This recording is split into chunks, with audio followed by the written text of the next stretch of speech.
All right, so we spent a lot of time talking about epithelial tissue. So next thing we have is the connective tissue. So that's what we're going to cover now. So we were here.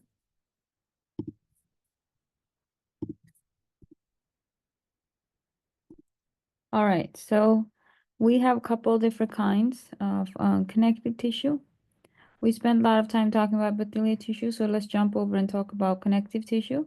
So what is connective tissue? Everything you see here going on in the circle is connective tissue, a type of connective tissue.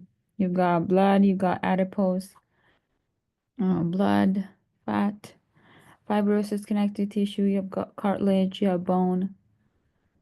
So these are super diverse, and the reason why they are considered to be connective tissue is because they arise from the same embryonic layer of tissue. So when you're first forming it as a fetus, you develop 3 layers of tissues: the endoderm, the mesoderm, and the ectoderm. So from these 3 layers, then you have all these other kinds of tissues that diversify from these 3 layers. The connective tissue, they arise from the those 3 layers, and they're super specialized. Not only they have lots of space between them, but you can see that they are also extracellular. I think that's coming up. Yeah, extracellular protein fibers. So that means there are all these fibers that are present, and there's matrix and space and fluid and stuff like that. So they're completely different compared to when we talked about the epithelial tissue. Epithelial tissue was just cells stuck together using different types of junctions. They had no space between them, no protein fibers, nothing like that. But connective tissue has all that. It has a matrix, it has protein fibers, and they're very specialized. All right, so this picture includes this includes a lot of things that we're talking about. So this is a generic example. So here we have loose connective tissue, and it's also showing some fibers. So under your skin between the organs, there are space fillers, and this is what it looks like. So I want you to notice that we have cells here. So there are some free macrophages, and there are fibers, and these protein fibers, they're pretty diverse. And that means this is connective tissue is going to have lots of extracellular components. So that's made up of protein fibers and ground substance, which is the fluid portion of the matrix. So the matrix is going to have fluid in it. That's why it's going to be wet, and then there's going to be protein fibers in there and all these different kinds of cells. So if you look at this picture, you'll see like there's a lot going on in here. There are reticular fibers, there are melanocytes, which are cells. There's so much empty space. There are fibroblasts, and there are collagen fibers. There are mast cells, and there's some ground substance. So bone and cartilage is also part of connective tissue, and those make the framework of your body. So your skeleton is going to basically hold you up against gravity. And then you can see on this picture that you have individual cells with fluid space in between, and the job of these cells is to transport things. So let's see. So this is forming the bone tissue. We can say the forming the structural framework of the body. So that's part of the functions is transporting fluid and dissolving and dissolved materials. So connective tissue that surrounds your organ, they surround your organs, and that's because you move around. The organs inside a body move around, and that might cause friction and damage. So they're going to surround your organs, and they're going to protect them. And then, so that's protection. And they also support, surround, and connect to other tissues. So they're going to be kind of space fillers, and they connect one thing to the other. For example, your muscles need to be connected to the bones. So you have connective tissue that's connecting the muscle to the bones. And some of these guys, like fat or adipose tissue, their job is to just store energy. So if you got lipids, that's going to be stored in adipose tissue, and that's going to be storing energy for use at a later time. And in some cases, they'll connect to tissue, and we just call them CT or connective tissue, you're going to have all kinds of white blood cells in there. They're going to defend the body from microorganisms, and we'll look at an example here. So let's see. When we go back on the last slide, I showed you that there were different kinds of cells here. So there are melanocytes, and they're also free macrophages. They're also mast cells. That's part of your immune response. So these macrophages, they gobble things up, and they are going to be involved in immune function. So if you get an infection and there's a bacteria, these macrophages can go in and eat up that bacteria and kind of protect you. And this is part of your connective tissue. So it also helping you fight against the disease. All right, so to better understand this, let's look at how this flow diagram to see how these different kinds of tissues are broken up. So first of all, there are different categories of connective tissue. So you have three categories. You have connective tissue proper, fluid connective tissue, and supporting connective tissue. So this includes blood and lymph, the fluid connective tissue. So you have blood and you have lymph. This is the one. This is the one that's being used to transport things. So it's going to be transporting things, and if it's going to be really stiff like bone and cartilage, and that's going to make up your skeleton. So cartilage and bone make up your skeleton. So that's supporting your body. That's why it's part of supporting connective tissue. On the other hand, a lot of people don't realize that this is connective tissue. And the other one is connective tissue proper. And it's called connective tissue proper because it has all of the core features that we use to describe connective tissue. And in this category of connective tissue proper, you have some that are loose and you have some that are dense. So we'll go ahead and describe these. So this dense is going to make up, dense tissue is going to make up your tendons. It's going to make up your ligaments. It's going to make up the covering of your organs. And it's called dense because there's not a lot of space between the cells. That's how you organize it. You have CT proper. CT stands for connective tissue. And that's going to have subcategories of loose and dense. And then you have fluid, which has subcategories of blood and lymph. And then there's cartilage and bone.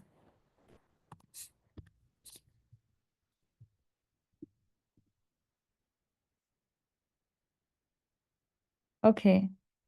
So if you remember the image that we just looked at that was blown up earlier here, this one here, this is showing you different kinds of cells and fibers and things of that sort. So what this chart is about that we were just looking at is it looks intimidating, but basically what's it doing is it's listing all of those different kinds of cell types. For example, you have something called adipocyte. So the word adipose stands for fat. Let me write that down. Adipose stands for fat. And hopefully this is the third lecture, you know what site means now. So it means cell. And then you have melanocytes. Melano again refers to the melanin. Melano refers to the pigments in your skin, melanin. And then it's, you know, the skin is dark because you have pigments of melanin in there. So that's another one, and they're called fibroblast. So some are called fibrocyte. So fiber is a you know, another thing that we want to focus on. So fibroblast, let's talk about that first. So the root word blast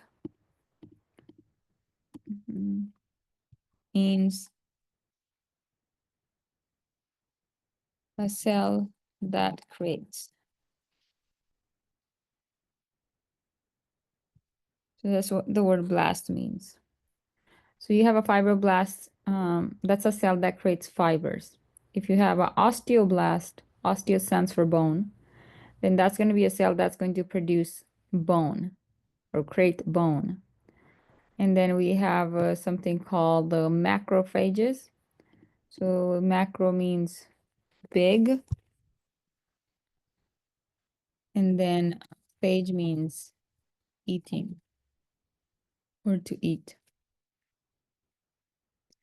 So this is going to be a white blood cell that goes around and gobbles things up. And so things like viruses and bacteria, you're able to identify, they're able to identify them, and then they go ahead and eat them up to protect us.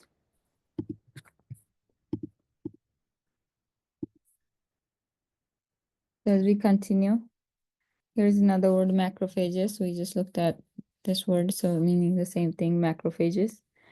So there are more things in there too. They're free macrophages, they're mast cells, they're lymphocytes.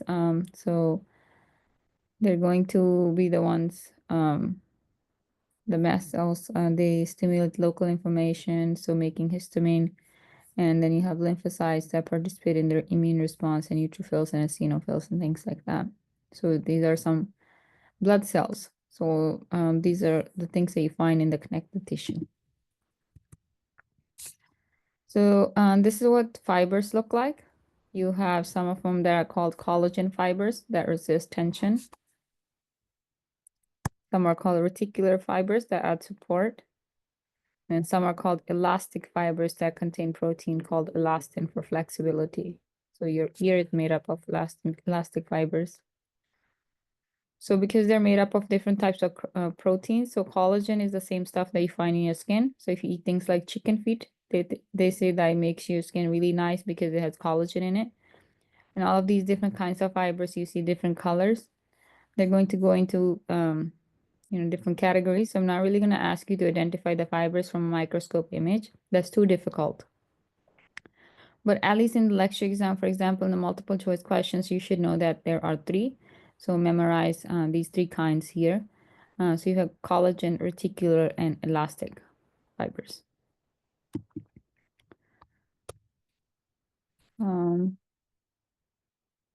So let's see. So going back to the chart that I was showing you here.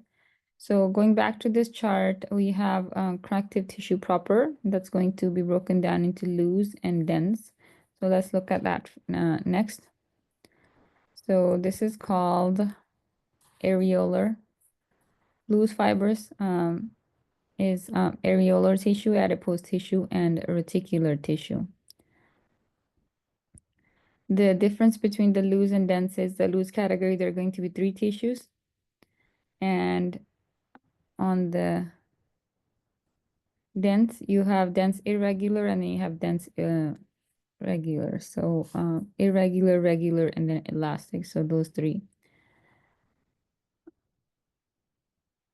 So let's look at all these next. So first we have loose fibers. That's the areolar tissue, connective tissue is the first category. So that's what it looks like, areolar tissue. So this is a real image. It's not a drawing. It's found under your skin. So it says deep dermis. The word dermis means skin. If you go see a skin doctor, they're called dermatologist. So it's under your skin, and it's going to have areolar. The other places it can be found is between the muscles, around the blood vessels, and around the nerves. And I mentioned before that these are space fillers around blood vessels. So they are basically found everywhere in your body. If you, if someone has a cancer in their areolar connective tissue, that's really bad news. So because they're for your skin, their job is to connect your skin to muscle or whatever is underneath. So if it's a muscle underneath, then it connects to the muscle. If there's fat underneath, it's connecting to that. So for example, in places like your elbow and behind your ears, you just have skin and bone. So there it's going to be connecting skin area to connective tissue and then to bone. So that's going to go ahead and provide independent movement because areolar connective tissue is loose, so therefore it allows things to kind of loosen up a little bit and not be too stiff. And there is matrix and fibers. Another type of loose connective tissue is going to be adipose. Adipose is fat. So this is what it looks like big um, round cells, like a bubble shape or popcorn shape, depending on how you want to describe it. And the nucleus is right there. So these dots are the nucleus.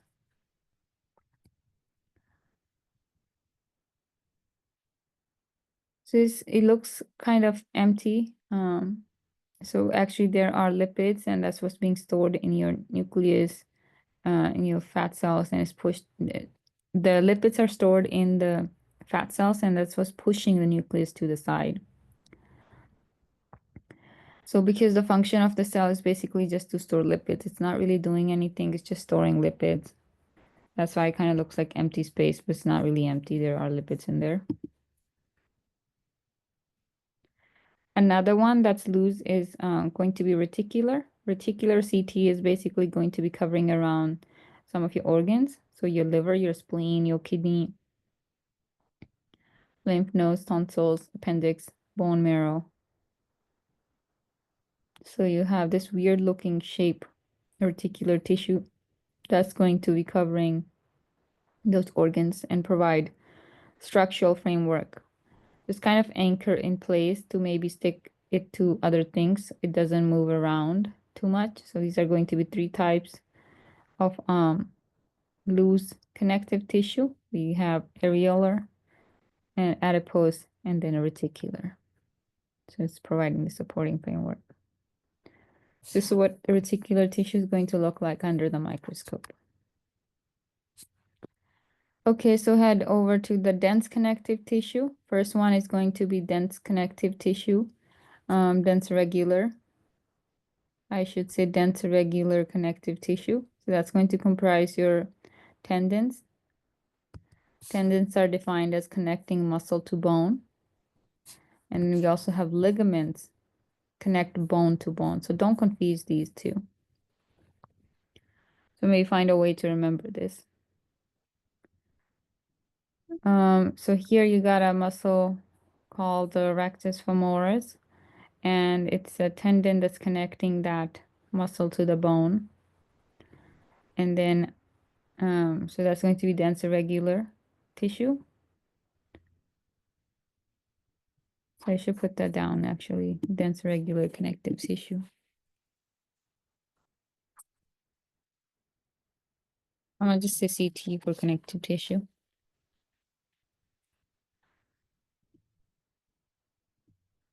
So technically, dense regular is one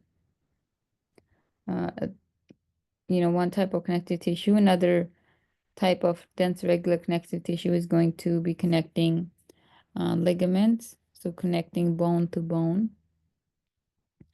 So you have this most famous one here called ACL, anterior cruciate ligament. The ACL is going to connect your femur to your tibia. It's actually for middle here, so that's the so femur to tibia is for this middle part. So it's going to connect bone to bone. You also have soft tissue ligaments. It's not always going to connect bone to bone, but you also have some soft tissue ligaments. I'll get to that in a second. So this ligament, sometimes they're going to be elastic.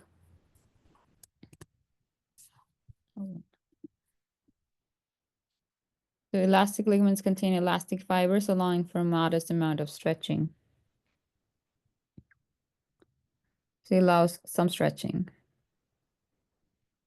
So two obvious kind of, most obvious kind are going to be tendons and ligaments. So it's probably, and this one here is probably new to some people. This is called aponeurosis. Aponeurosis. The word apo neurosis. So the word neurosis refers to the middle part of the muscle. And if you notice over here on the scalp, and there is some muscle here, and there's some muscle here, and there's something connecting this muscle, and it's called epicranial aponeurosis. So you got one part of the muscle that's on the forehead and one part of the muscle that's in the back of the head. And the muscle kind of continues over the scalp and it'll finish up here. And the muscle is connected using this white dense connective tissue, and this white dense connective tissue is called epicranial aponeurosis.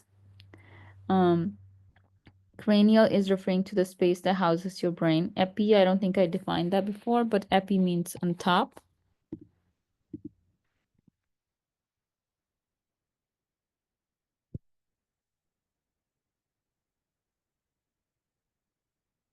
So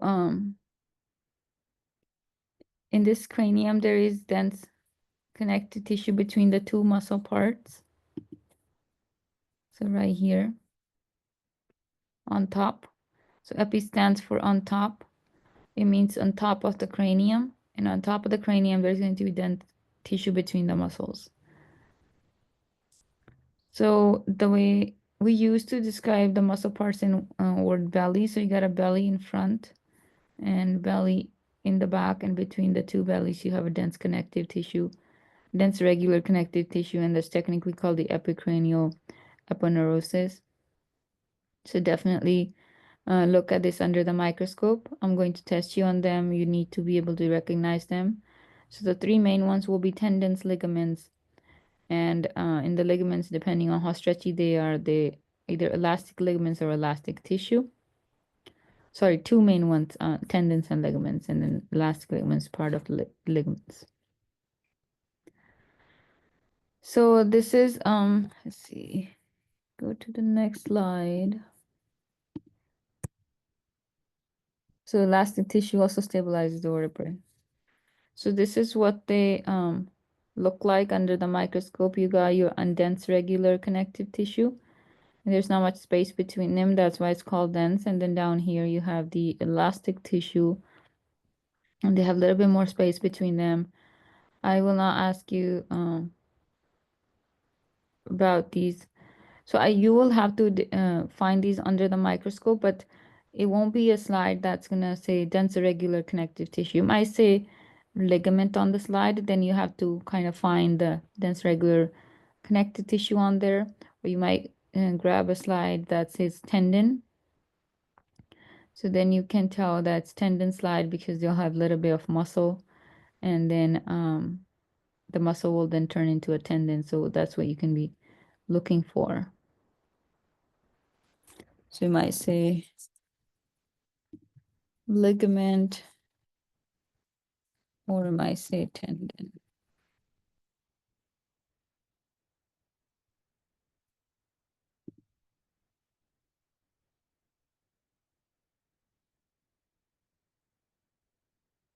Okay, so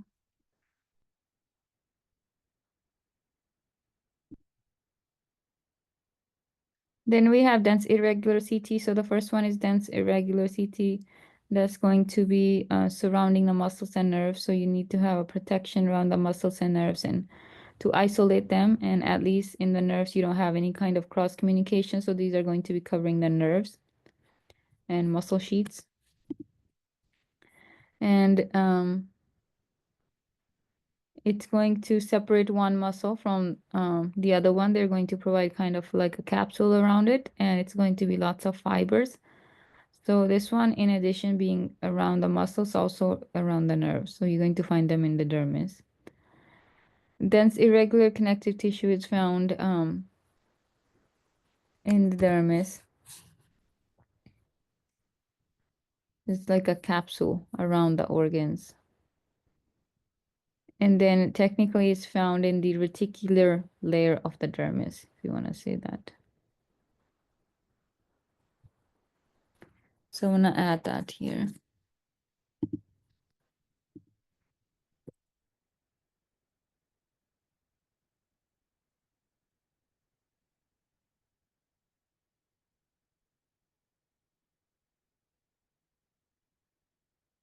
So it's probably the easiest place to find a dense regular, irregular connective tissue. When you look at that under the microscope in the lab, you want to grab maybe a skin slide and you go into the deep layer of the dermis, and that's where you're going to find dense irregular connective tissue.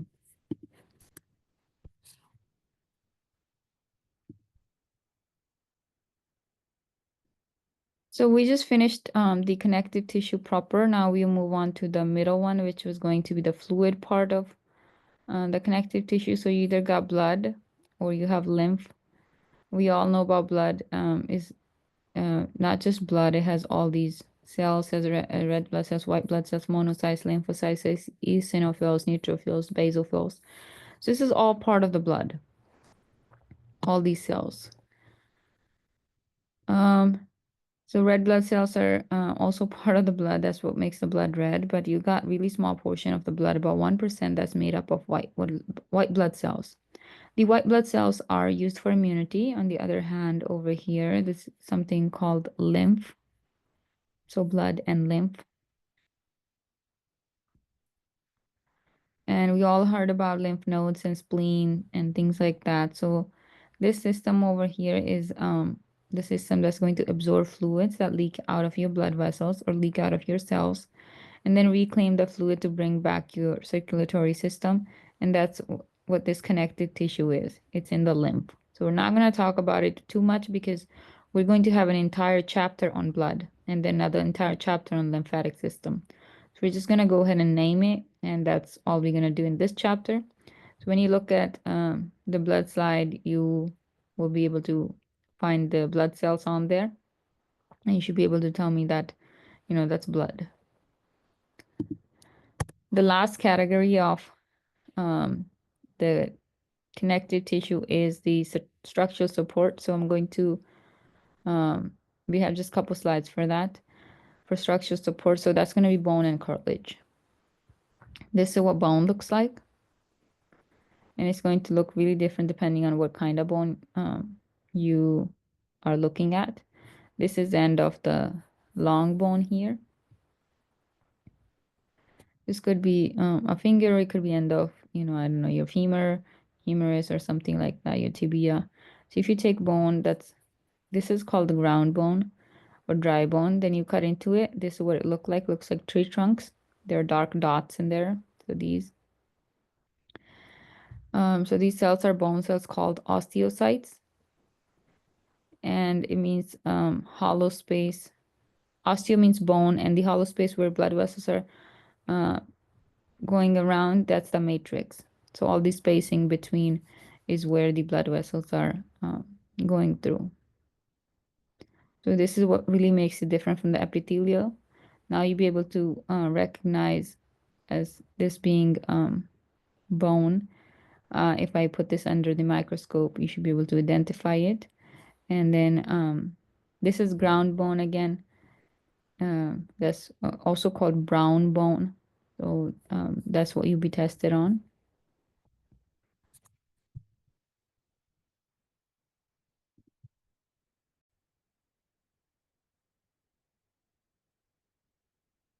So now some of this look like with naked eye. So this is what it looks like with naked eye. We call this fascia, superficial fascia on the subcutaneous layer.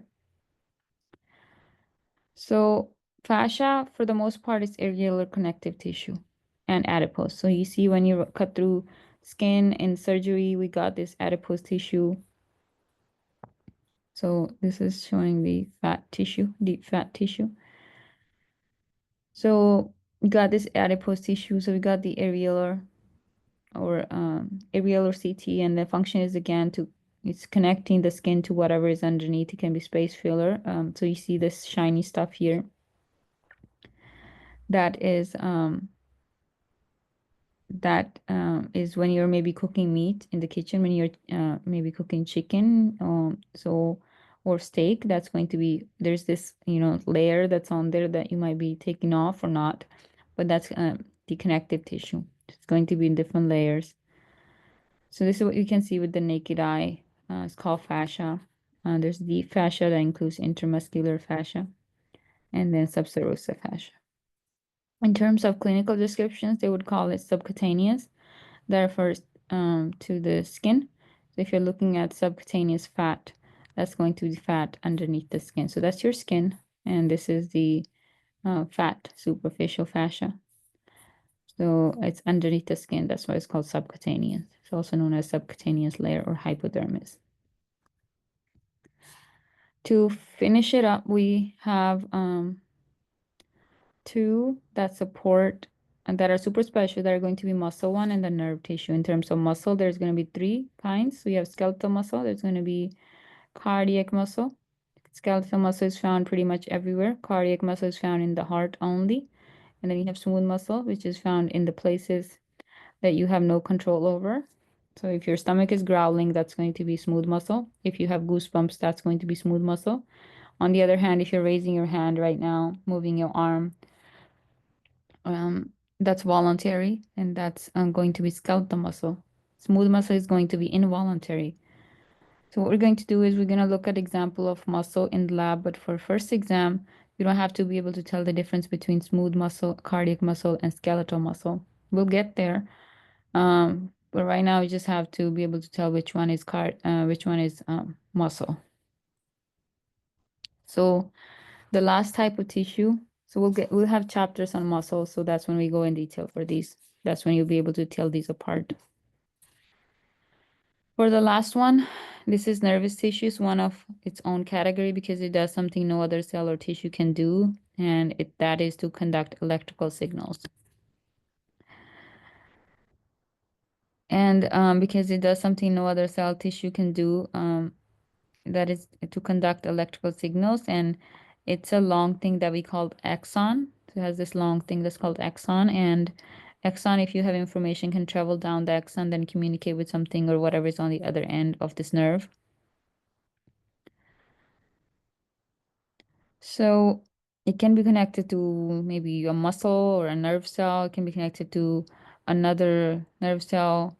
So whatever it is before, so because we have a couple chapters on the nervous system, we're going to be covering general nervous system, we're going to be covering spinal cord, brain, and then special senses. We're going to have 4 chapters on the nervous system. So because of that, we're not going to go in detail about this right now. So I'll be putting a motor neuron later in the lab. So we'll have a motor neuron slide that you'll look at, and it's going to look like um, this. So this is actually a cartoon drawing of it, so you'll need to recognize motor neuron slide being a nerve cell. So that's gonna be it for chapter 3. We're not gonna go in detail for the nervous tissue because we have separate chapters for these. So I'm gonna stop here. Next, one thing that's coming up, I believe, is the integumentary system, which is skin. So thank you guys for listening.